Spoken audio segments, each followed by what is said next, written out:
That's right, everybody. It's time for some spring fever with me, XFL College Football Jim, joined by my man, Uncle Rico. Eric, what's up, buddy? Dude, nothing, man. Just living the dream, dude. Was in Miami last weekend. Ended up on a yacht somehow. Good time. Sheesh. Yep, good times. Good times. Turns out, we'll have to have this discussion off air, but turns out the little Southern Belle now thinks I'm a multimillionaire because we were on a yacht last weekend. So that's going to be another adventure in the dating life of Eric. I mean, being on a yacht will do that to people. It changes people's perspective. And I mean, I have some friends that used to play in the NBA. That's yacht money. Dude, they live at a completely different level than I can even register. You know what I mean? Like the way they live, I can't even fathom it. It just blows my mind how these guys live. Money has to be no object. It's literally no object. God. So just to put it in perspective, one of the guys who was in the wedding, he goes, look, dude, he goes, the rehearsal dinner's on this yacht. He goes, A, you can't wear a hat. B, what are you going to wear? I go, I'm just going to wear jeans, sandals, and a button down. He goes, no. He goes, give me all your measurements, and my stylist is going to pick you out an outfit. This outfit, it probably was thousands of dollars. It sucked. It was so tight. Dude, it was brutal, dude. I'll have to find a picture and send it to you. But that's the thing. It's one of those things. I don't want the picture out because it's something I can never live down.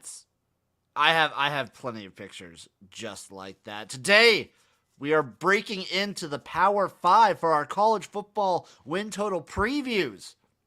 Are you excited, Jim? I'm so excited. We're starting with the ACC, and I have I'm very high on, I believe, 3 teams in the ACC this year. See, dude, I'm not that high really on anyone. But the craziness of the ACC is that anybody can win. Obviously, Clemson's the favorite for a reason, and we'll talk about. I'll tell you what. There's a lot of quarterback talent in this league. Yes. A lot of quarterback talent in this league from top to bottom. There is a lot. There's a lot of really good quarterbacks in the ACC this year. I think that's a lot of them that could have gone last year and potentially gone later, in the second, third rounds. They opted to stay and improve themselves. I think Armstrong at Virginia. I'm excited to see Jurkovec at BC. I'm excited to see what Miami's turns into because he showed a lot of promise the last half of last year. Yeah, we'll talk about all those. You got the kid at Wake. You got the kid the kid at Louisville's dynamic, Cunningham. Yep. You got some ball players here. You got some strong QB play. You ready to just dive right in? So what we're doing, we go through every single college football team of every conference, team by team, game by game, schedule by schedule, and break down these win totals. We've done all of the G5 conferences. We've done the independents, and now we are on to the ACC, and we start off with Boston College. Shout out Leo. This is his school right here. Obviously, you mentioned their quarterbacks. One's coming back, but the big question is can he stay healthy? And my worry with them is they lost 4 starters on the offensive line. Yeah, that's the big one. Strength of the team last year is definitely going to be worrisome this year. Pat Graurow is going to be the lead back. But is he going to be good running behind this line?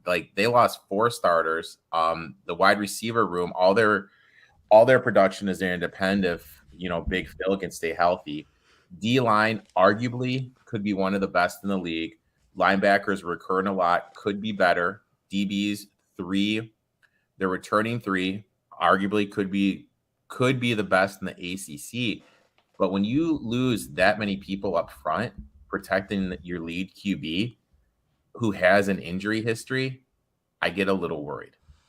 I get a tad bit worried, but they are replacing a lot of the guys with seniors and juniors, guys who have time in the who have reps, which I can kind of I'd prefer that than to a lot of sophomores. Yeah, but what my boy Brad always says is there's a reason they weren't starting last year. You know what I mean? Anytime I talk to my boy Brad about college football, he always goes, "Well, kid, there's a reason they weren't starting last year." So you know what I mean? Like that's my one worry point with BC. And also like can Phil stay healthy? If Phil can't stay healthy, there's a huge drop in quarterback play. If Phil Dracovic doesn't stay healthy, this team barely doesn't even scratch a bowl game. Yeah, it's brutal. It's brutal. And that worry is with that offensive line being as decimated as they are. That offensive line is my only real hampering with BC. I think their defense is going to be really good. And I think if Phil can stay healthy, they are a dynamic team. Their win total is set at 6.5, plus 115 on the over, minus 115 on the under. Let's dive right into it. Let's see what we got here. Into this schedule. BC starts the season off with a bet. I think we'll know exactly how BC's season is going to go throughout, once September's done. So they start off against Rutgers. You know what? I'm gonna give that a win. Rutgers. I'm gonna give it a win, but Rutgers is not a gimme. No, they're moving in the right direction. At Virginia Tech after that. That's a 50-50 game. That's a 50-50 game. I'm gonna lean towards BC right now. Better quarterback play, so I get it. Also, new coach at Vodtech. Yeah. Maine is coming to town after that. You know what? Call me crazy. I'm gonna give him a win. At FSU after that. That's tough. So here's my take. So they go at Florida State, and then they get Louisville and Clemson at home before their bye week. I think they win one of those games. I'll give you that. I think they win one of those two. My assumption is either the Florida State or the Louisville one. I don't see it. Unless Clemson is still playing a bad DJ at this point in the season, I don't see BC winning this game. But I see them winning one of the three. Okay. All right. I'll agree with you. I'll give them one win. Then out of the bye week, they have back-to-back road games at Wake and at UConn. They'll beat UConn. I think they will beat UConn. I don't see them beating Wake. Then they got Duke at home. That's a win. And then they go 2 NC State and 2 Notre Dame. I think they lose both. I think they lose both as well. I think NC State's kind of their... NC State's good enough that they're just going to consistently be better than a BC team. And then they end the season at Syracuse. With Syracuse coming to Boston. That's always a tough game. Just because, right now, how many wins we got them at? 1, 2, 3, 2, 4, 5, 6. We got them at 6 wins. So they're locked up. You know what I mean? They're at that 6 wins. If Syracuse needs the game, you know what I mean? I think that's 50-50, but I'll give it to your boys at BC. I'll give it to the Fighting Leos. If this was at 6, I would be all over this over. Mm-hmm. The 6.5, I lean over, and I'll probably play it because I trust Boston College. I'm going to gamble that Phil Dracovic can stay healthy. And with the healthy Phil Dracovic, I could see this team winning 7, potentially 8. But it's risky. This is a risky play. With that over-under, with that line, that's really risky. That hook is what's killing me. If it was at 6, I'd lay it every time just because the odds of them pushing. Boston College consistently for the last decade plus has been just a 6-win team. Yeah. And if they get... any injury at quarterback, they're done. The wheels fall off. They're just donezo. The wheels fall off. Sometimes the best bet is no bet. I'm gonna be dabbling on this over. It's one of my riskier ones. I'm betting it all on Phil Dracovic. I'm a big Dracovic fan. There's a decent probability that he gets hurt maybe before October. In the second quarter of the main game. that would be absolutely fucking brutal because the same thing happened last year. They looked great coming out, and then he got hurt before conference play, and they stuck it up until the end of the season. The wheels just absolutely fell off. But then he comes back and he saves them and gets them to a bowl game. Yeah. But I'm gonna dabble on that over. I'm gonna give a little dab. Next up, the odds-on favorite, Clemson, the Tigers, minus 130 to win the conference. It's the Clemson Tigers. Win total set at 10.5. Even money on the over, minus 130 on the under.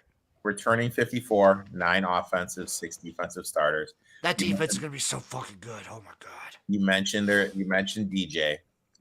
huge disappointment last year. He threw for under 200 yards in 7 of 8 of the first 8 games. Didn't go over 250 yards passing at all last season.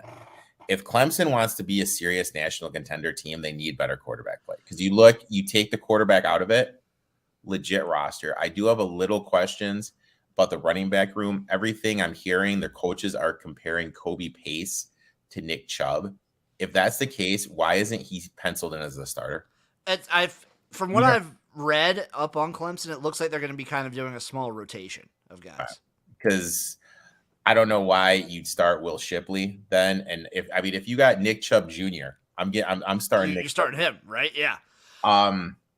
Joseph Neck. Oh, I can't even pronounce his name. He's a great route runner. Joseph Nagata. Yeah, averaged 19 yards a catch last season. But again, his success depends on what DJ can do under center. Last year, the O-line attended injuries. So many underclassmen were pushed into playing time.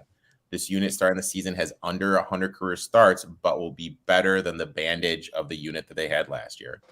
Defensive line, strength of the defense, to return all 4. This is a unit that allowed less than 100 yards rushing per game, had 42 sacks. Linebackers, they did lose 2 starters. Back 4, they lose 3 starters, but they're getting safety Landon Xander's back, who missed all of last season because of an injury. Last season, my notes are inexperience cost them last season. If DJ can take any step forward, this is a legit national championship contender. That is the big if. I think this defense is national championship worthy easily. Even losing Brent Venables, I still think this defense has the talent to compete with anybody easily. It all comes down to DJ. And I'm one of the people, he disappointed last year, but he was not the only issue with that offense. That offense as a whole just looked out of sorts last year for Clemson, especially the first half of the season. And I'll be honest, at 8-1 with the questions, there's no way in hell I'm playing him at 8-1 to win it all. No. 8-1? No. No. I like a couple other. They're less odds. Dude, I talked with somebody just as a aside.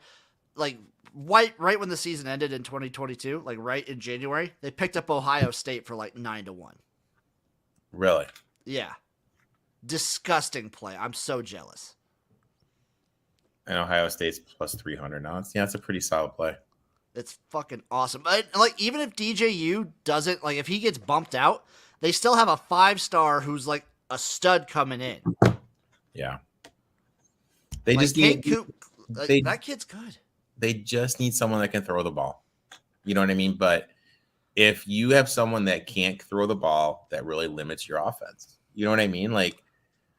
So that's the big if. Their running game, if Pace is as good as everyone says, their offensive line is able to set up some lanes. Your run game's good. But if teams are stacking the box and DJ can't take advantage of it, it's going to be tough. Before last year, when was the last time Clemson won fewer than 11 games? Oh my God. That's insane. Jesus. The year Deshaun Watson's freshman year. That's probably true. Let's see. Give me their record.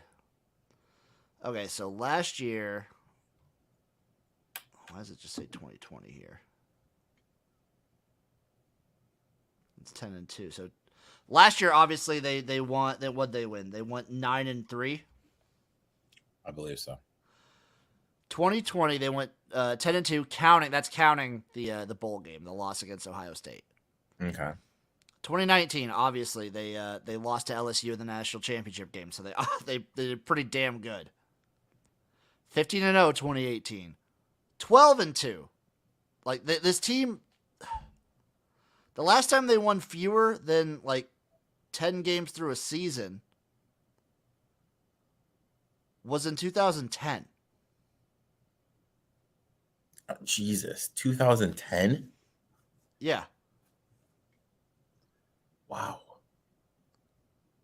Yeah.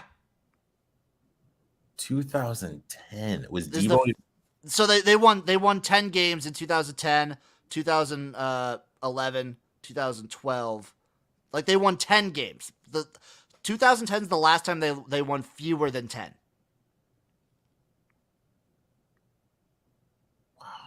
That's remarkable. 2015 is the last time they won fewer than 11. It just goes to show you like how much of a tear Clemson has been on for this last decade.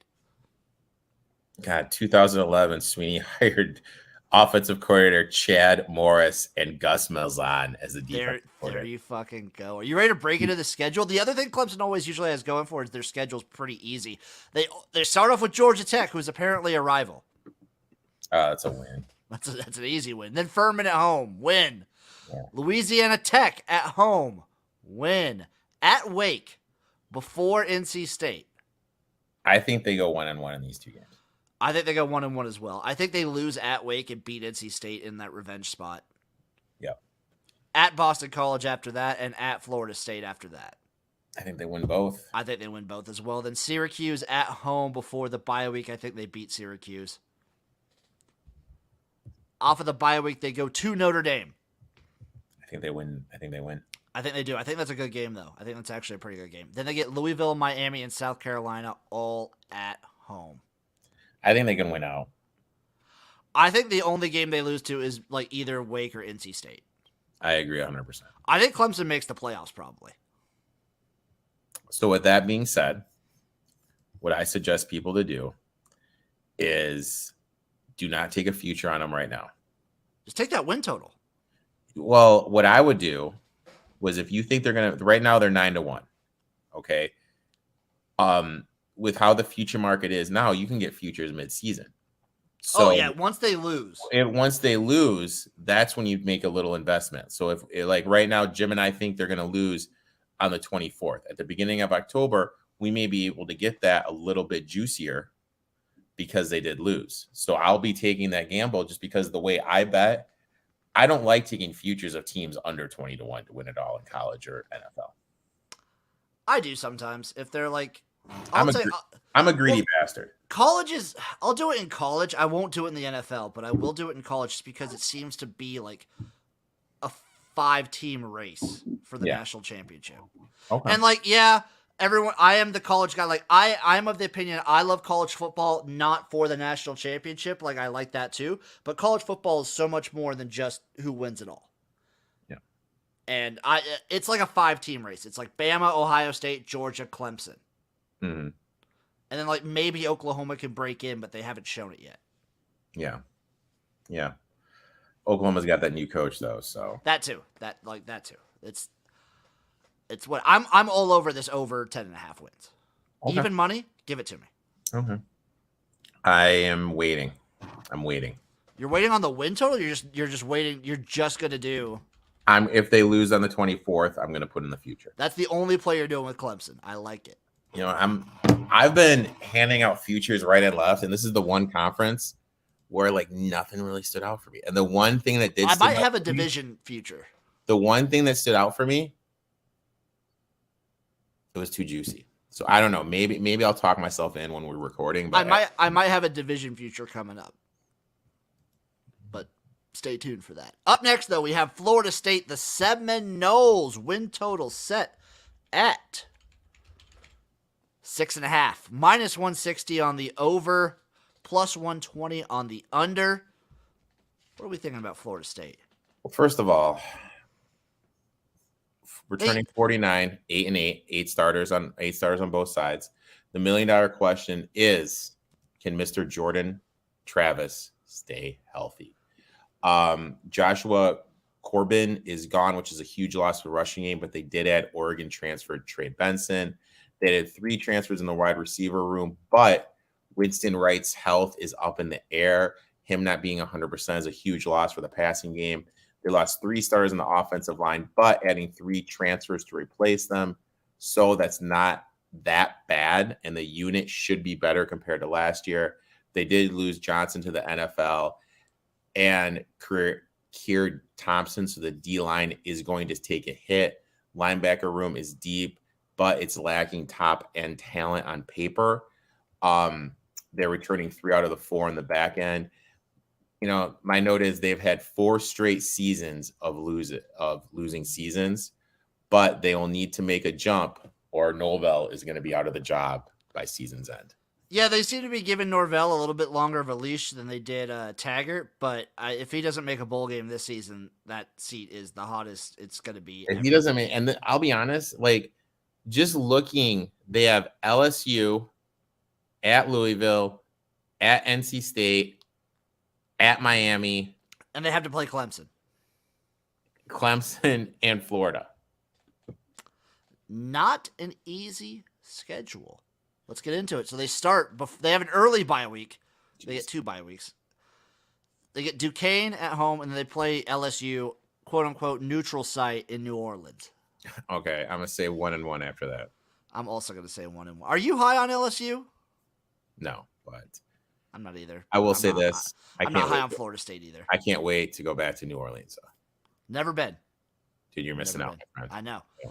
Off of the bye week, they go to Louisville. That's a loss. I think that's a loss too. Then they get Boston College and Wake, both at home. Best case scenario, 1-1. 1-1, yeah. I'm gonna go 1-1 there. At NC State, and then Clemson before the bye week. 0-2. Yep. Georgia Tech off the bye week. I'm gonna give them the win. I'm gonna give them the win. You really would have wanted to have these games switched, because then they go to Miami.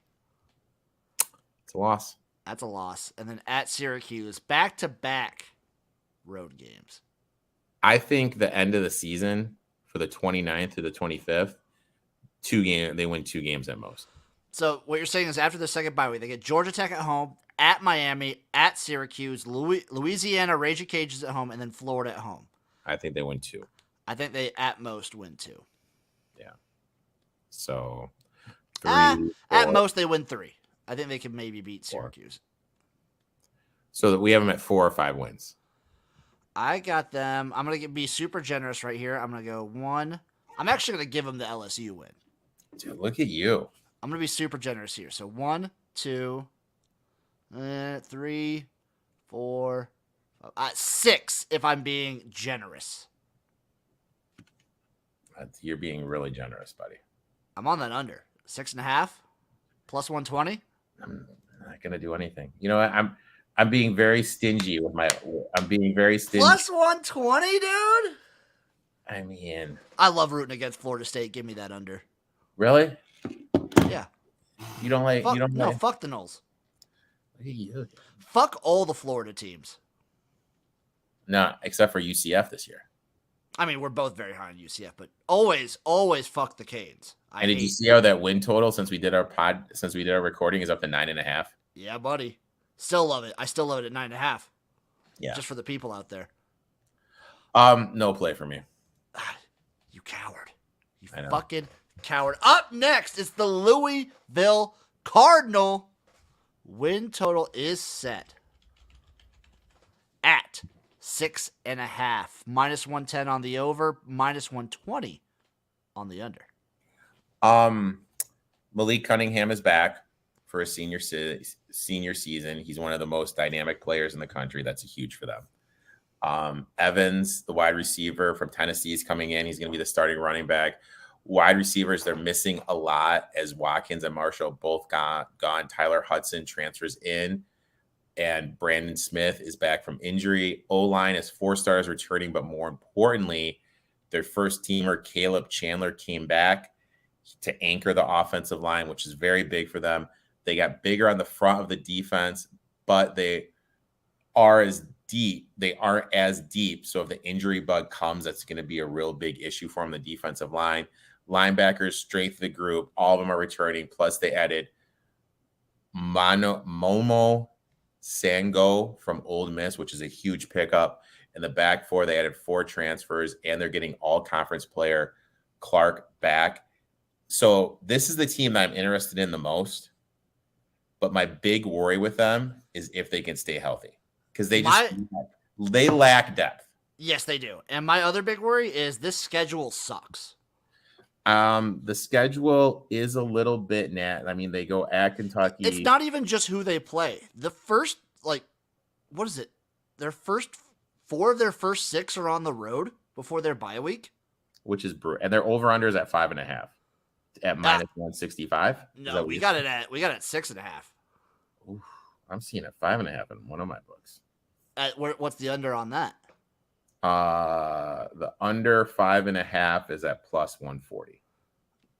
I kind of like that better. What book is that? FanDuel. Okay. Shout out FanDuel. All right, let's dive into this, my friend. Okay. So they start the season off at Syracuse and at UCF. 1-1. Charitable. That's charitable. 1-1. Charitable 1-1. Florida State and USF both at home. They win both. 2-0. So I have them at. I'm going to be charitable. 3-1. At BC and at Virginia. 1-1. 1-1. I have them at 4 wins already. Then they get the other bye. Then they get a bye week. Pitt at home. L. Pitt is sneaky good this year. Pitt at home. Wake at home. I think those are 2 losses. James Madison at home. That's a win. That's a win, but don't count out those Dukes, dude. Why would you ever schedule James Madison? What the fuck? And James Madison is coming off a bye. Watch out. And it's before Clemson. Yeah. So right now we have them at 5. I have them at 5 as well. At Clemson, then NC State, then at Kentucky. They go. I mean, they could win 5 games. That end of that season after that bye is brutal. I have them at 5, and like you have them at 5. We're being generous, but like Cunningham is so flippin' explosive. I'd lean under here though. I lean under. I like your FanDuel. What was it plus 140? You said. Mm-hmm. I'll go under 5.5. I'm gonna take a little bit of a safety net though, and take the under 6.5. I'm getting minus 120. I'm paying the juice for it, but it's a nice little safety net. No way they win 7. No, not a fucking chance they win 7. You know what? I'll pass, but I am worried about I'll take this safety net of like all they have to do is make a bowl game and nothing more, and I win this bet. Yeah. Yes, please. Up next, we have the NC State Wolfpack, and let me see where this is at. 8.5 win total. Listen to this. Minus 190 on the over, plus 145 on the under. Returning 40, 7 on offense, 10 on defense. Devin Leary is back for his junior season. He's one of the best in the conference. He's gotten better each year at NC State. Running back room, they lost to the NFL. Not both the guys that left weren't drafted, so it really doesn't make any sense why they left. Crowell is coming back from torn ACL. You know, that's a little worrisome for me. They really don't have a clear-cut number 1 wide receiver. Maryland transfer Darryl Jones is coming in. Maybe he morphs into the guy. That is a little worry. On the NFL, on the offensive line, 4 senior starters are coming back, which is huge. They did lose their top guy who got drafted in the top 5. On the defense, the only guy they lost was Daniel Joseph up front. They're getting everyone back. CJ Clark is coming back from injury. Drake Thomas didn't leave for the NFL. They're getting Peyton Wilson and Isaiah Moore back from injury. So the linebacker room going to be the strength of the defense. Secondary returning all 4. Great experience, but no like top tier, like that's a dude talent in the back 4. Defense, legit defense. My worry with them, playmakers on offense. That's my one worry. It's a valid worry. Is this the juicy play you were talking about of them like potentially winning the conference? Nah, like if I'm gonna play NC State, they're 8-1 to win the ACC. 8-1 to win the ACC. And what was their over under? 8.5. 5-1 to win their division. Plus 150 to win 10 games. Do you like that? No, because if they win 10 games, I think they win their division at the very least, and I'd rather take the 5-1. Yeah. All right, let's go through the schedule. Let's see what we got here. Let's see what the schedule holds. Let's see this little schedule. They start off at ECU. Tough game, but I think they win. I think so too. Charleston Southern comes to town after that. That's a win. That's a win. Texas Tech comes to town after that. That's a win. That's a win. UConn after that. That's a win. Win. At Clemson. That is a loss. I'm going to say that's a loss. There is a chance. There's a chance, but I think Clemson's going to be hungry, and it's at Clemson, so I'm going to say that's a loss. Florida State and then at Syracuse before the bye week. I think they win both. I think they win both as well. Off of the bye week, they get Virginia Tech. I think that's a win. That's a win on a Thursday. Wake Forest after that. It's tough. It's tough. I'm going to give it to NC State. Excuse me. I'm going to give it to NC State and the Wolfpack. Boston College at home after that. I think that's a win. I think that's a win. At Louisville. 50-50. 50-50. So they have at Louisville and then at UNC. I think they win one of these. All right, so that would give them 10 wins. Yeah. But if they lose, then it all comes down to like if they beat Clemson or not. Yeah, so that's why I'm saying maybe you take the 10 wins. That way you know what I mean? Because if they lose, but I'm going to count that. I'm going to be in my degenerate mind brain where this is a plus 500 for them to just money line Clemson. That's a good. I'm in my mind. I need as much money as I can because the girl that's smitten by me is a millionaire. Yeah, so you gotta be a little bit more careful with yours. I'm probably taking some on Clemson to win their division, 5-1. Okay, I like that. So, can we agree though that whoever comes out of the ACC is going to be in the championship for whatever the flip it's called? I cannot agree with that because if they're a 10-2 team, they're not making the playoffs. Okay. Because I'm looking at it right now. Let's take a look. But that lends credence to my independent take that I think BYU might make the playoffs. Where's NC State? I don't see anything for NC State here. For their national championship odds? Yeah. Let's see if I can. Tennessee, Miami, Florida, Oklahoma State, LSU. 100-1. Totally lock that in. I'm not going to touch that. At 200, they're 200-1 at the book I'm looking at. I would not touching that. You wouldn't throw McDonald's meal on 200-1. No, they're not going to fucking win. There's not a goddamn chance. There are like 5 teams that can win a national championship. College football, like postseason, is bullshit. Dude, you're kind of being a negative Nancy right now. I will bet them to win the conference. I will bet them to win their division. The longest shot I ever had for a national championship was LSU in 2019. And what were they? They were 50-1. I had Clemson 33-1 the year when they got there with Watson. But like maybe I'm jaded at this point. It doesn't feel like another team can break in. Yeah. It feels like it's Alabama, Ohio State, Georgia, Clemson, and that's it. Okay. Like there is a chance they can go undefeated, but like you said, I'm worried about playmakers. And the issue we see with a bunch of these teams is their depth. They get exposed in the playoffs for not having the depth of these Alabamas and these Ohio States. Alabama's that playmaker. I'm just thinking about if I can get 200-1 in the playoffs, I'm golden. So maybe take it, and you could go on to prop swap if they're having a really good season. Like if they win the ACC. Yeah, you can go on to prop swap. You can go and sell that. Yeah. It's not bad. That's not a bad investment. That's using your brain. I'm not, by the way, not touching over 8.5 minus 190. I would play to win 10 games if I wanted to play the win total. I would go with that as well. Up next, we have the Syracuse Orange. Win total set at 5. An even 5. Plus 110 on the over, minus 145 on the under. They are returning only 37, which is low, but they're returning 9 starters on offense and 8 starters on defense. Their quarterback, Garrett Schrader. Call me crazy, but they have a new offensive coordinator coming in. It's going to be a little bit more pass happy than Dino's teams have been in the past. So I think he's in line to have a pretty good season. Sean Tucker is back. He's in line for a great season if he can stay healthy. They have their top 4 wide receivers coming back. Is a new offense, like I said, more of a pass-happy offense.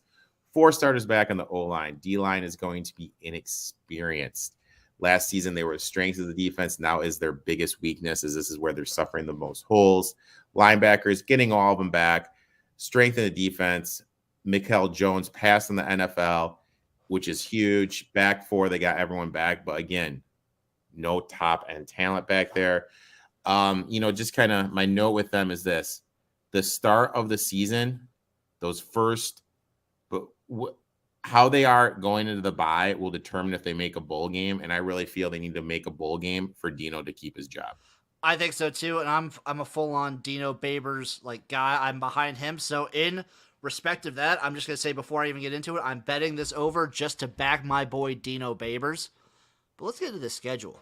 Let's break it down, big dog. Louisville at home to start the season. Potential revenge spot because Louisville fucking waxed them last year. Waxed them, embarrassed them. I think Louisville wins, though. Yeah, I concur. At UConn after that. That's a win. That's a win. Purdue coming home, coming to Syracuse. So Purdue just had a pretty good season. Yeah. Usually that means they're in line for disappointment, but these Big Ten West teams are so fucking hard to predict that I know nothing. I'm going to say it's a toss-up. I'm going to give it to Purdue, though. Okay. Then they have Virginia at home. On Friday night, that's a win. You think that's a win? Carriodrome, Friday night, weird stuff happens. That's a win for the Qs. So out of Purdue, Virginia, and then Wagner, I have them winning 2. Yeah, I mean, Purdue, Virginia. Yeah, I have them winning 2 too. We're right there with there. So we have them at 3 wins going into the bye week. That's a good sign. NC State at home off of the bye week. Unfortunately, that's a loss. That's a loss. But they could play NC State close. They could. Then it's at Clemson. They're going to get fucking throttled. Notre Dame coming to the Carrier Dome. I think that's a tough game for Notre Dame. I think that's a potential Syracuse win. Let's give it to them. We got 4. I'm going to give it to them 4. At Pitt, I'm going to say that's a loss. Yep. Florida State at home. That's a win. That's a win. They almost beat Florida State last year. That's 5. That's 5 right there. At Wake and at Boston College. I think they can win potentially at BC, but I say they probably lose both. I agree. So we got them at 5 wins. Oh, that means we push, and that's them beating Notre Dame. Not in some books. The book I'm looking at, 4.5. Okay, FanDuel. So I like the over 4.5, and I'm going to say Dino keeps his job. They make it to a bowl game. They upset one of Purdue, Pitt, Florida State, one of these teams. Okay. Multiple of these teams. Huh. I'm betting the over. I'm betting over 5. I think they make it to a bowl. This is a tough one. This is another risk play. So if you're risk adverse, got to risk it to win the biscuit, my friend. Yeah, that's true. Up next, probably my favorite team in the ACC. It's Wake Forest, the Demon Deacons. Win total set at 8.5. Plus 110 on the over, minus 145 on the under. So returning 46, 7 on offense, 6 on defense. Hartman's back. Hell of a season last year. 50 TDs. He almost broke Lamar Jackson's record of 51. 3-headed monster in the backfield. A.T. Berry is back, which is huge because they have that one dependable guy that can move the chains. They lost Zach Tom, which will hurt the offensive line. Returning 4, but they're losing their best player. D-line, it all depends how Kobe Turner does. They're getting 3 starters back, but it helps. But they need Kobe Turner to take a step, be the guy. Replacing 2 linebackers, and they are losing 3 in the back 4. All were productive players. I feel that the defense has too many holes for it to be an ACC contender. Do you I think they could be a contender. I do think they could be a contender. So they're plus 750 to win their division. Yeah. And they got NC State and Clemson to deal with. Yeah. What do you think about Sam Hartman for the Heisman? 50-1. But I kind of feel like the Heisman is right now, your team needs to be decent. like you need to be like. Who was the last guy who was not a playoff team who won the Heisman? Jesus, let me Google. Was it Lamar? Yeah, and he had 51. Like he had an insane season. So let's go back through Heisman winners real quick. I got it pulled up. Bryce Young, Devontae. Bryce Young, Devontae Smith, national championship. Joe Burrow, national championship. Kyler Murray, playoffs. Baker, playoffs. It was Lamar in 2016. Yeah. Yeah. And like even after that, you have like Derrick Henry, national championship. Marcus Mariota was in the playoffs. Jameis Winston, national championship, and then it's Johnny Manziel. Yeah. And then, Griffin was in the playoffs. Yeah, but playoffs. Ingram. No, Griffin was not. For Baylor? Yeah. Was Baylor undefeated that season? Nope. Baylor has never made a national championship, and that was before the playoffs, too. Really? Wow. Yep.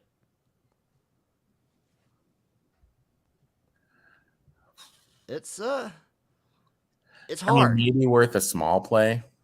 Yeah, I might throw like a $5 on there. 50 to 1. A little bit of a 250. small play. Yeah, worth a small play, but I mean, I'm just a sucker for Wake Forest. I mean, I like Wake too. I just think they have too many holes on the defensive end. But dude, there's gonna be so many shootouts. Oh, there's gonna be insanely much shootouts. So many shootouts. Great. Let's get to this schedule. VMI coming to Wake, coming to Winston-Salem to open the season. Win at Vanderbilt. Win. Liberty. Win. Clemson at home. Win. I like it. I think so too. But so they get Clemson, then at FSU, and then Army at home. That's how Wake would it be to beat Clemson then lose to Florida State? I think they win 2 of these games. Yeah. That Army game last year was insane. What was that fucking score? Like 72-30. 70-56. Yeah. God dang. Okay, so I think they win 2 of those ones. So we have them at 1, 2, 3, 5, and 1 going into the bye week. Off of the bye week, they get Boston College at home. That's a win. It's a win. At Louisville. Between these next 2 games, they go 1-1. At Louisville and at NC State, yeah, I think they go 1-1 as well. UNC at home. I think that's a win. UNC is a sneaky good defense. It's true. Okay, we'll give it a win. And then Syracuse and then at Duke to round out the season. I think that's they could go 3-0 to end the season. We got them at 2 losses? 3 losses potentially? Yeah. It's a 9-win team, 8.5 on this win total, plus 110 on the over. I'll do that. I'll play that. Hell yeah. I'll lean over. Hell yeah. I'll play that. Their defense is just so worrisome to me. Have I gone over on every team? I think yeah. No, I went under on Florida State and I went under on Louisville. Mm-hmm. So I'm balanced out. Up next, it's everyone's favorite. It's Duke. It's the Blue Devils. Their win total is set at 3. Even money on the over, minus 130 on the under. Jesus. I'm trying to find my Duke notes. Bear with me. I'm sorry. I mean, they're bad. You could just say that. You could just say that they're not a good team. I can't find my Duke notes, Coach. I can't find my Duke notes. They're not a good team. What was their closest game last year? Did I just tank doing Duke notes?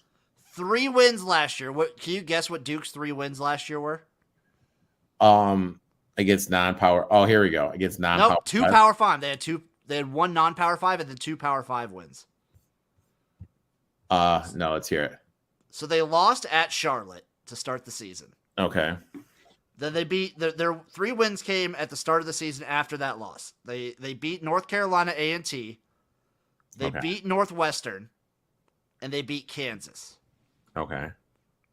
And then they lost every other game. Brutal. Not particularly close either. Brutal. I think Duke's in a bad spot. Returning 50, 6 on O, 5 on D. Jordan Moore is going to be the starter. He was the second reading Russian last year. Running back room, a legit concern as Durant left for the NFL. They don't have a clear-cut starter and could be starting a true freshman. A little concern, they lost Bobo, so I'm not really sure the true wide receiver one is. O-line will be the strength of the offense. They won't have the same rushing success of last year because of the lack of talent in the running back room. Defensive line, they're returning two, but the two they lost were the best ones. Linebackers will be better because everyone in the room reclassified, so they're more experienced than people realize. Defensive backs, they lost everybody, but they added a transfer from Michigan, Jordan Morant. Rebuilding year, long year. And my question, why would anyone transfer to Duke? I mean, I get it. Good education. Well, I know, but I don't know. Is where's Duke at? Durham? Dude, I've been to the campus. Is it like a nice city? Is it a nice town? Like, it's just kind of in the middle of nowhere. It's like in the middle of a field. Okay, then yeah, I don't know then. I mean, you're obviously transferring there for academics. You're not much of a ball player, so yeah. Not to be mean, but and also their 3 wins they got, they play them all again, but they don't get Northwestern and Kansas at home this time. I mean, that week 1 game against Temple, Jesus. So let's just get into the schedule. They start the season off. They start off with Temple coming to Duke. God. They gotta win this one. They have to. Like if that's a win. That's a win. If you can't beat Temple, you're losing every game. You're going 0-12. Yeah, let's give it to them. I'm gonna give them Temple at Northwestern. You know, that's in my neck of woods. That's a big L. That's an L. I think Northwestern. I still don't think Northwestern's gonna be great this year. At home, revenge spot. Give me the Cats. North Carolina A&T after that. That's a win. Last year they beat North Carolina A&T 45-17. I think they can kind of.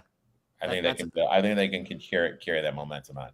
Yeah, that's a win. So we have them at 2 already. That means they only have to win 1 more game to get this dub because it's at 3. Real quick. Can you guess the spread for Temple at Duke? Duke -3. 8. Jesus. That's fishy. I might actually have to take Duke.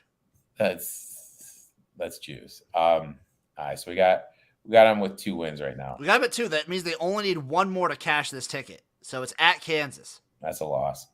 It's a loss. I don't know how high you are on Kansas. I'm very high on Kansas this year. 1 more win. That's all they need. Virginia at home. Loss. At Georgia Tech. Loss. North Carolina. Loss. At Miami. Loss. Bye week. At BC. At Boston College. Loss. Virginia Tech at home. Loss. At Pitt. That's an L. And then Wake Forest to round out the season. Give me a big L. I think there's an L. I think there's a non-zero chance they lose to Temple. God, can you imagine if they lose to Temple, they may not win a game all year.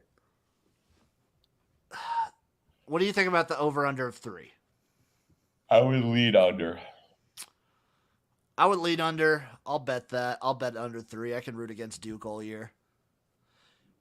You'll basically know whether you've won this bet before September even ends. Exactly. Like by week 1, 2, 3, by the end of week 4, you will know whether or not you've cashed this bet. Because after Kansas, they're not winning a fucking game. Yeah, unless something freaky happens. Unless Georgia Tech implodes. Yeah. And I don't know. Speaking of which, Georgia Tech's up next. Win total for Georgia Tech set at 3.5. -110 on the over. -120 on the under. They're returning 45, 5 on offense, 3 on defense. Jeff Sims is back as the starter. He had a good 2020, but was hurt in the second quarter of the first game last season, missed it all. They're adding Buffalo transfer Dylan McDuffie. Jim and I talked about him earlier, what a big part of the Buffalo attack he was. Bringing him in will help. They added Louisville transfer Hassan Hill, so they're going to have a solid 1-2 punch in the running back room. Leo Blackburn is back from his ACL injury, but what will we see from him? Because they did lose their number 2 and number 3 wide receiver. Coming back from an ACL is so tough. You don't know what you're going to get from the kid. Offensive line, they're losing 4 starters. Defensive line is switching to a 4-man front, and they lost 3 starters. What could possibly go wrong with that? Linebackers, they lost their they lost their best playmaker. Talent's really lacking.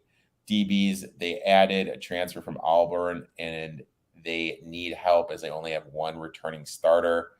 I think it's going to be another long year. Not to mention, Georgia Tech's schedule is always one of the hardest in the nation because they always play Clemson and Georgia. Yeah. Like, that's brutal. It's just 2 losses guaranteed. Yeah. Like this year, just stepping back, they're Clemson, at UNC, Ole Miss, at Pitt, at UCF. Yeah. At Georgia. It's just a brutal season. And they're back-to-back. Let's just get into this, dude. This is brutal. So their win total set at 3. Remember that. Clemson at home to start the season. Loss. Brutal. Western Carolina at home after that. Win. Yep. It's 1-1. Ole Miss on the road. Sorry, Wow. Ole Miss at home. Either way, loss. At UCF and at Pitt, back-to-back. Loss. Loss. Duke at home after that. That's a win. Yep. So that's 2 wins right there. Off the bye week, they get Virginia at home. Loss. At Florida State. Loss. If Florida State is imploding at this time, that's a win, but I'm going to say it's a loss because it's at Florida State and at Virginia Tech. I think that's 2 losses. Yep. Miami at home. Loss. And then at UNC and at Georgia. That's 2 losses. I'm at 2 wins. I'm at 2 wins. Their win total set at 3.5, dude. How are they getting 4 wins here? Not a fucking chance. Georgia Tech gets 4 wins. Western Carolina, Duke, maybe at Florida State, and if Virginia Tech's imploding. I mean, I think they're banking on getting a Virginia win, maybe. They would have to win 2 of this Virginia at FSU at Virginia Tech stretch. I don't know. It just doesn't make sense to me. I definitely take the under here. I'm taking that. Minus 120 is not enough to deter me. I'm taking that under. I'd lean under here too. Up next, it's Miami of Florida. Win total set at 8.5. Minus 145 on the over. The big question I have for you is, how do you feel about them retiring the turnover chain? I fucking hate it. Fuck you, Mario Cristobal. You're not like the U should have swag, and I hate the U, and I love hating the U. I love them to have swag so I can fucking hate something. You vanilla toast piece of shit, Mario Cristobal. Returning 47, returning 7 on both sides of the ball. TVD is back as a quarterback. Some could argue he could even be the best in the conference. Harry Paris is transferring in to the running back room, which is huge. They also have my boy Rooster Knightington coming back. Wide receivers are fast and athletic. O-line is returning only 3, but Cristobal has a history of developing offensive lines. D-line is deep and talented, loaded in the linebacker room. DBs, they're getting Blades back from injury. They added Porter from West Virginia. They should win 9 games, but having Clemson and Texas A&M on the road is going to prevent them from winning the table. But here's my thing to you. I'm a big NFL draft guy. I spend a lot of time doing my prep work and everything. And looking back at my notes from Herbert, Cristobal basically limited him throwing down the ball. Most teams run screen passes 15% of the time. When Herbert was there, it was like at 22, 23%. Nothing down the field at all. Is Cristobal going to really, do you think he's just going to limit like Van Dyke throwing the ball down the throw, a lot of screens, a lot of dink and dunks? I think he might. I really think he might. I don't think Mario Cristobal is good at like developing quarterbacks. Yeah. I think if anything, he holds them back. I agree. He tries to limit mistakes, but in doing so, he doesn't let a good quarterback shine. And we saw that with Herbert. I mean, I thought Herbert was going to be a huge fucking dud because he was nothing. He wasn't that impressive in college, and now he's one of the best rookie quarterbacks to come out. So I mean, that's kind of my thing with them. Like I mentioned about their schedule. I mean, at Texas A&M and at Clemson, that's just brutal. I don't think Mario Cristobal is that great of a coach. I'm just going to flat out say it. I concur with your thesis statement. I think he's like decent. I think he's I think he's a good coach. I think he's a good coach. I think he could be like a consistently like 9, maybe break out like 10, 11 win team every once in a while. But that's I don't not, think he's a top tier coach in college. No, he's not like a top. I don't know if I'd put him in the top 10. No. I don't think I would. I don't even know if I put him in the top 20. I might put him in the top 20. I might put him there. Let's break down the schedule. Pretty easy to start off. The cool thing about all these fucking Florida teams, they barely ever leave Florida. So they get Bethune-Cookman to start off. Win. You know what? Call me crazy, but I think they're going to win that game. Southern Miss. What's the spread on that Bethune-Cookman game? Oh, wait. They won't have it because it's a fucking FCS team. It's not on the board. Southern Miss after that. Win. That's a win. At Texas A&M. Now, I'm not as high on Texas A&M as a lot of people, but I think that's a loss for Miami. I think that's a loss at Texas A&M. And then Middle Tennessee at home. It's a win. So we got them 3-1 going into the bye week. Yep. UNC at home coming off. That's a win. I think that's a win. At Virginia Tech. I think that's a win. Yep. Duke at home is a win. At Virginia. A tricky game. I think that's a win. That's tricky. I'm going to give them the win there. Yep. Florida State at home. Win. Yep. At Georgia Tech. Win. And then at Clemson and Pitt at home to end the season. They could lose both those games. They could, but I think they go 1-1. I'm going to be generous and give them 1-1. So we have Miami losing 2 games this year. So real quick, I'm looking at the Sporting News list of top coaches. This is their list, okay? Okay. 1, Saban. 2, Dabo. Yeah. 3, Kirby Smart. Makes sense. 4, Ryan Day. 5, Luke Fickell. I think is way too high. I'm not a big Fickell guy. Why would you? Okay, that is. I mean, I'm a big Luke Fickell guy, but like, I'd probably even put Lincoln Riley above Ryan Day. Yeah. 6, Brian Kelly. 7, Lincoln Riley. Okay, Lincoln Riley seems a little low, but okay. 8, Jimbo Fisher. I think Jimbo's overrated at this point. 9, Jim Harbaugh. Yeah. 10, and I think this guy's insanely underrated, Kyle Whittingham from Utah. Kyle Whittingham's a really fucking good coach. And then they have Cristobal at 11. Right after Cristobal, they have Gundy, Kurt France from Iowa. Yeah. Mark Stoops from Kentucky. Mac Brown from North Carolina. Lane Kiffin at 16. James Franklin at 17. Paul Crisp at 18. David Arnand from Baylor at 19. Matt Campbell, Iowa State, 20. Those are their top 20 coaches.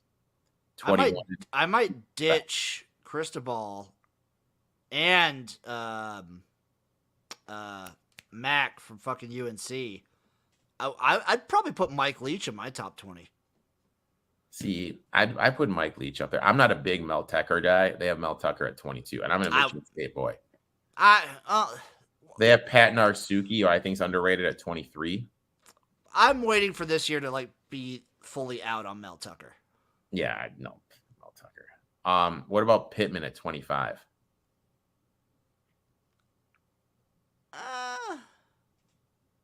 I can see it. Where's Kalani Sitake on this list? Jesus. He's done a lot of good shit at BYU. We're getting sidetracked here. We have a generous. He's at 29.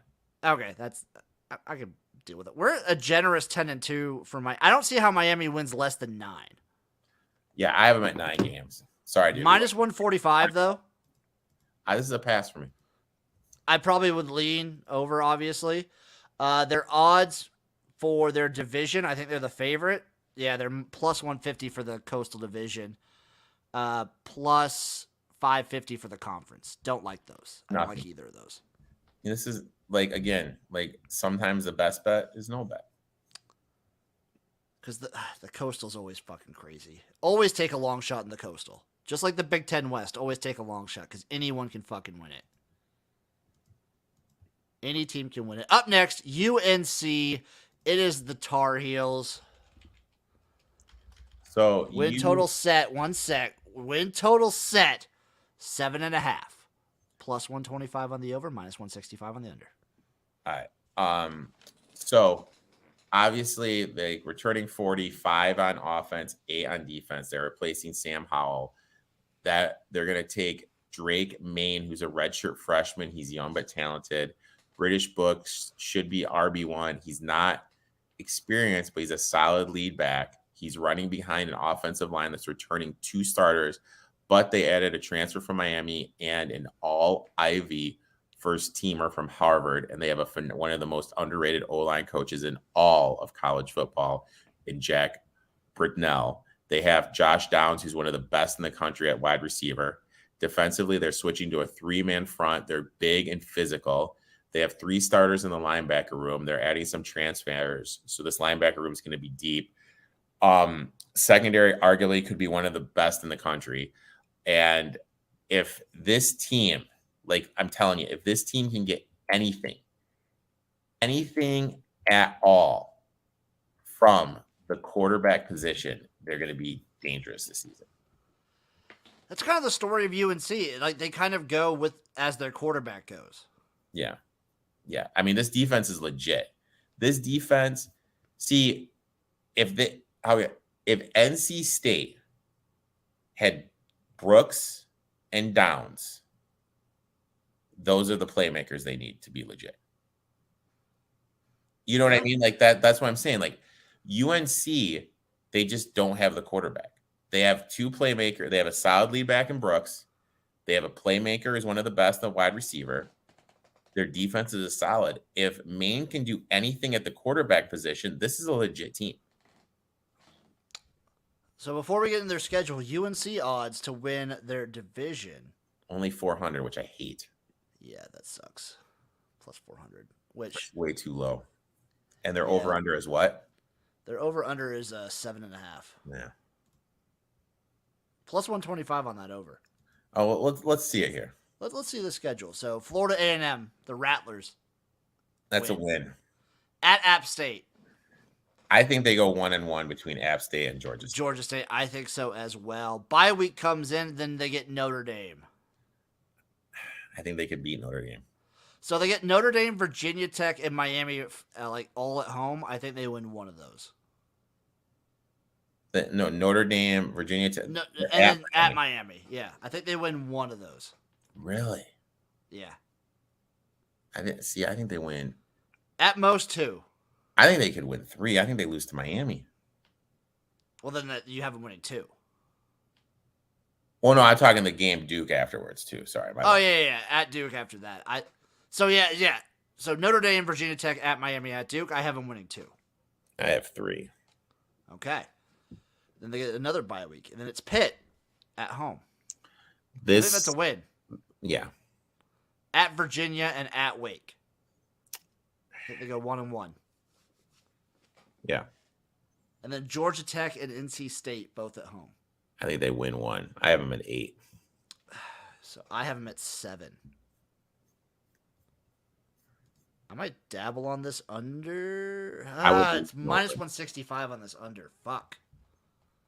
What about an under 6.5? What are you seeing? You want me to talk dirty to you, man? Talk dirty to me. Let me pull this up. I think it was at plus money too. You're betting whether or not the quarterback goes off, in which case I think there's no chance they get under 7.5. Yeah, or it's all implodes. if you're buying the hype of Maine. If you think Maine's going to be this guy, then yeah, you're definitely taking the over. If you think Maine's going to struggle, then you're taking the under. Those are the only ways you can really. If Maine's the guy, though, I might take a little bit on them to win their division. See, that's the one I want to do. That's the one I really wanted to do, but all right, plus 135 under 6. I'd probably stay away. Okay. There's too much there's too much unknown with UNC. Yeah, I see that. There's too much fucking unknown with this team. Up next, we have the Pitt Panthers.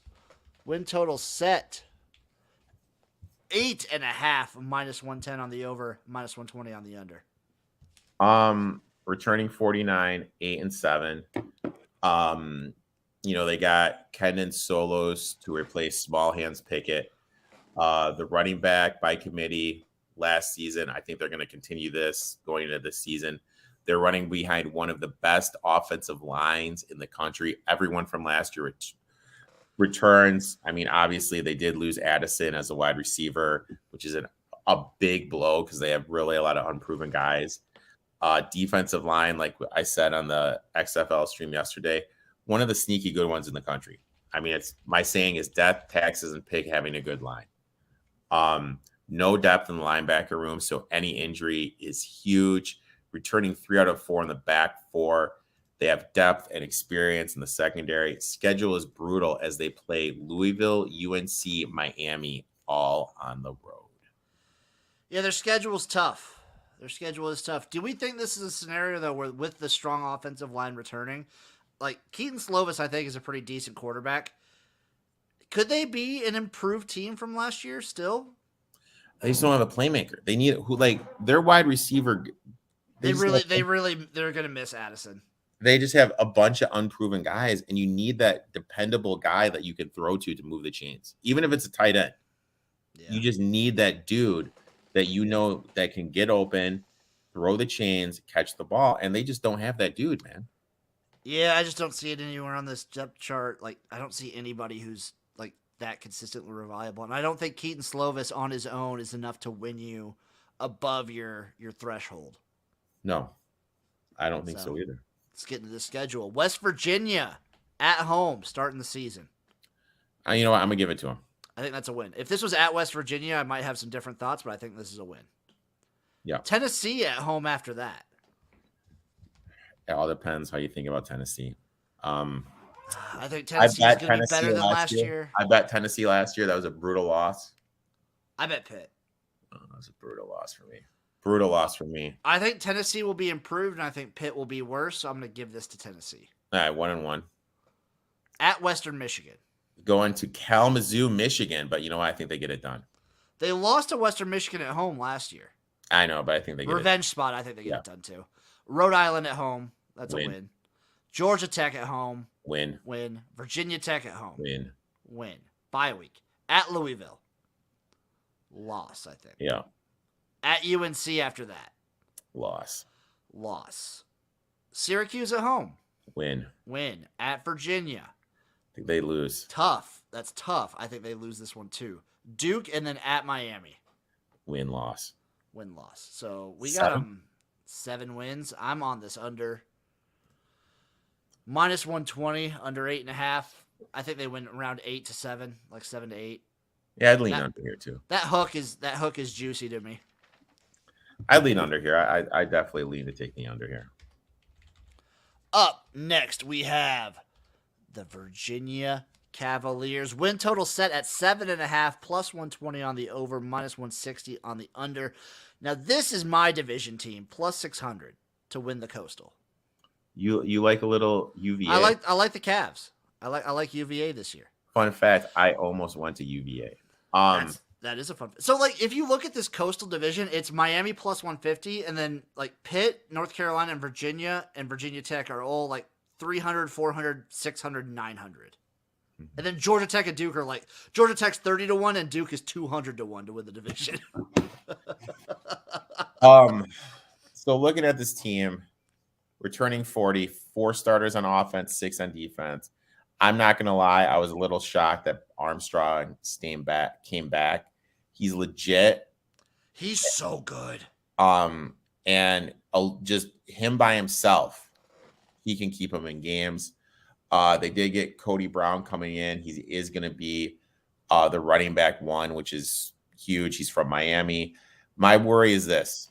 They're replacing all 5 starters on the offensive line. switching to a 4-man front on defense, but the unit is experienced, and I think it kind of fits the personnel, how they play better. Linebackers, only 2 of the top 6 are returning, little concerned. DB, all their top guys are coming back, and it's going to be the strength of the team. My worry is will the offensive line be able to do enough to give Armstrong any time? That is a valid worry. Also, new head coach. No more Bronco Mendenhall. He's out. Yeah, I'm kind of surprised he hung it up. Yeah, I was a little confused by that too. I thought he was doing a pretty good job, but either way, I think Armstrong's enough. And I'm gonna say I might not play this win total, but I think a 7-win team can win the Coastal. That's crazy. The Coastal and like the Big Ten West are the same conference. They're nuts. I had them at 20-1. A couple years ago, and when they made it to the championship game and lost, just to win the Coastal, I had them at 20-1, and they got it done. Sheesh. That's the cool thing about these divisions like this, that they're just complete chaos. Yeah, I love chaos too. Let's get to the schedule. They start off with Richmond. That's a win. It's a win at Illinois. 50. Tricky. That's tricky.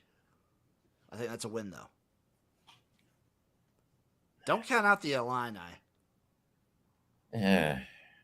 Okay, we'll give it to him. 2-0. I'm gonna give it to him though, but that's tricky one. ODU up next. 3-0. At Syracuse and then at Duke. I have them losing this game. I'll have them lose to Syracuse but beat Duke. All right, so we have them 4-1. Louisville up next. 50-50 game. I'm gonna say that's a loss. All right, 4-2. 4-2. Off the bye week at Georgia Tech. I think that's a win. 5-2. Miami at home. That's a loss. 5-3. It's a loss. North Carolina That's at a home. loss. It's a tough one, but it's a loss. Pitt. 5-4. I think that's a win against Pitt. Okay. All right. Coastal Carolina at home. Weird spot for Coastal Carolina. That is a weird one, but I think that's a win. I got them at 6 right now. Okay. And then at Virginia Tech. It's a loss. I think it's a win. I think they beat Virginia Tech outright. I got them at 7. I like taking the chance on them to win the Coastal more than I like their win total. I like that too. I like plus 600 more than I like the plus 120 on them to win like 8 games. Because if a team wins, if Virginia wins 8 games, they're probably winning the division. Yeah, I agree. My holdup with them is I'm such a trenches guy. I can't back a team that is losing this many people.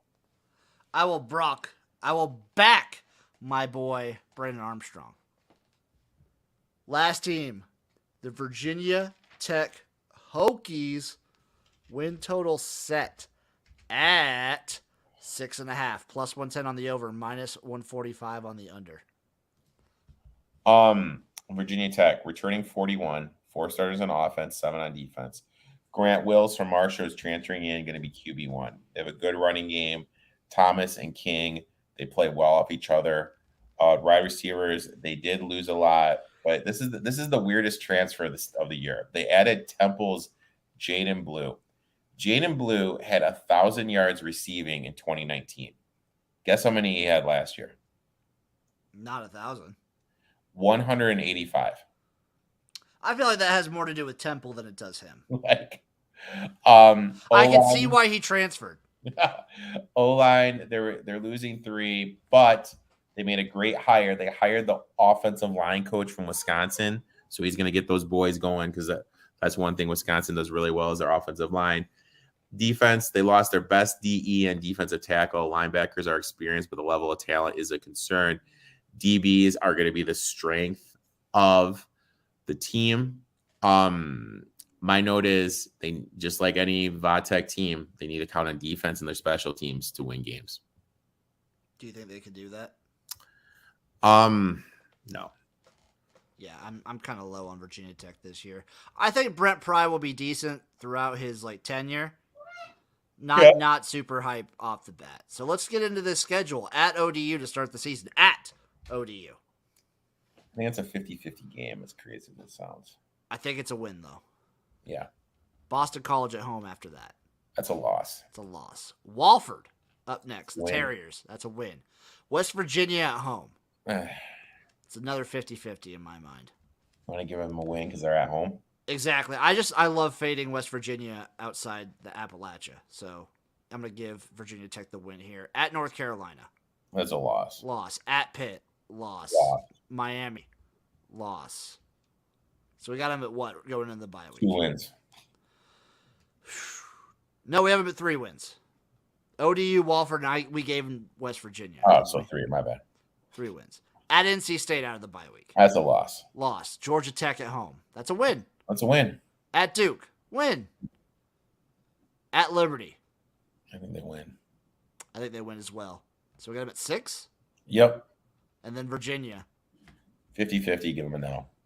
Give them an L. 6.5. It's tough for them to. It's okay. So their win total is set at 6.5, and I think it will come down to that Virginia game. I bet you'll get better odds at a money line for Virginia Tech during that game than you will plus 110.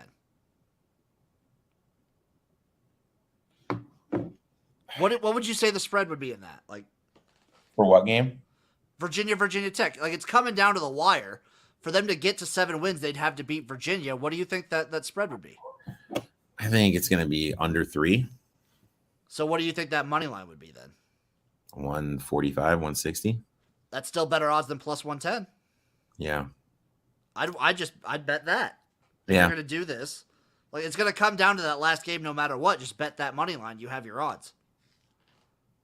Yeah. Yeah, I get what you're saying. I agree 100% with what you're saying. I'm staying away from this one. I would not touch it at all. Like I said, I think this is a real tricky conference this year. The only thing I do I'm going to look to back North Carolina in some spots. North Carolina future maybe to win the Coastal, but I'm plus 400. I can't take that. So I'm just staying away, man. I'll dabble on a little bit of Virginia to win the Coastal. I'll dabble a little bit on NC State to win the Atlantic just because I like the odds. And if I'm doing it like that way, if I am in my mind, this is how I play it out. If I have a Virginia NC State like championship, I would take NC State plus 800 to win the conference is bullshit. And you're better off just taking plus 500. I might dabble. Oh God. Do NC State 201. 30 to 1 for Virginia to win the ACC. That's interesting. I'll throw a little bit on that. And then I will say, like, if Wake has a breakout season, I like Wake to win their division plus 750. Don't hate that. To win the conference plus 1,800. But if they're winning the conference, my bigger play would be Sam Hartman Heisman. Like he's going to be having like Heisman numbers if they're anywhere close to winning the conference. I mean, he was 1 TD off of breaking Ty Lamar's record. What is he to win the 50 to 1? Actually, that would be the one bad lock in. Yeah. I'll tell you that. I'll put a little compartment. And if I'm going win totals, my favorite win total is probably Clemson over 10.5, just because like it's pretty consistent. And then I like Florida State under 6.5, plus 120, plus money on both of them.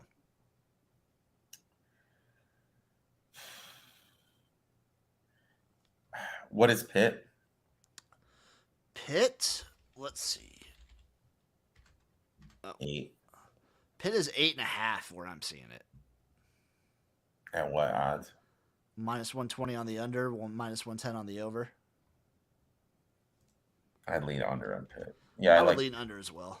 I'll take Pitt under, and then I'll take Hartman to win the Heisman. Those are my 2 futures. Boom, boom, boom, boom. That'll do it for the ACC. We're on to the Power 5. Now, what do you think next? Are you thinking like Big 12 or Pac-12? Which one would you say is better? Well, I think the Big 12 is better because the Pac-12 is going to be gone in 2 years. Well, I know, but where are we at this year with it? I still think the Big 12 is better. I still think the Big 12 is better. Like I think Texas, Oklahoma still is probably, and like Baylor, Oklahoma State, I think is going to have a good year. I think they're better than like USC, Oregon, Washington right now. You can hear my Utah and Oregon State bias next week. Oh, you're gonna. Yeah, we're talking Pac-12. I'm gonna have a lot of Utah bias. I also, inexplicably, I have Cal bias. Okay. So I don't know where it comes from, but I do know where it comes from. One of my favorite sandwich shops is in Berkeley. I've never been to Berkeley. It's a nice town. Lots of weed, lots of people just like sleeping in the parks and whatnot. But it's a nice town. My buddy Eric, Uncle Rico, where can the people find you? Well, right after this, the eTalk 2 on Sports Show live on YouTube and Twitch. Gonna be telling you what top 10 running back, what top 10 player going off in fantasy football drafts, who some are saying is a top 5 running back you do not want to draft this year, and it's gonna blow everybody's mind. Ooh. Gino's gonna have a horse racing bet. Me and my boy Brando are going to be breaking down the AFC East. And then you and I are going to be on Spring Fever on Wednesday. Thursday. Thursday, my fault. Thursday, dude. Thursday. And then you're on my podcast on Friday. And then, the week just recycles. Week resets, everybody. You know where to find me at XFL Gym on Twitter, YouTube, Twitch, all over. I'm going to be trying to stream more editing streams throughout. So give those a watch. Oh my God, let's fucking end this, boys. Oh, yeah.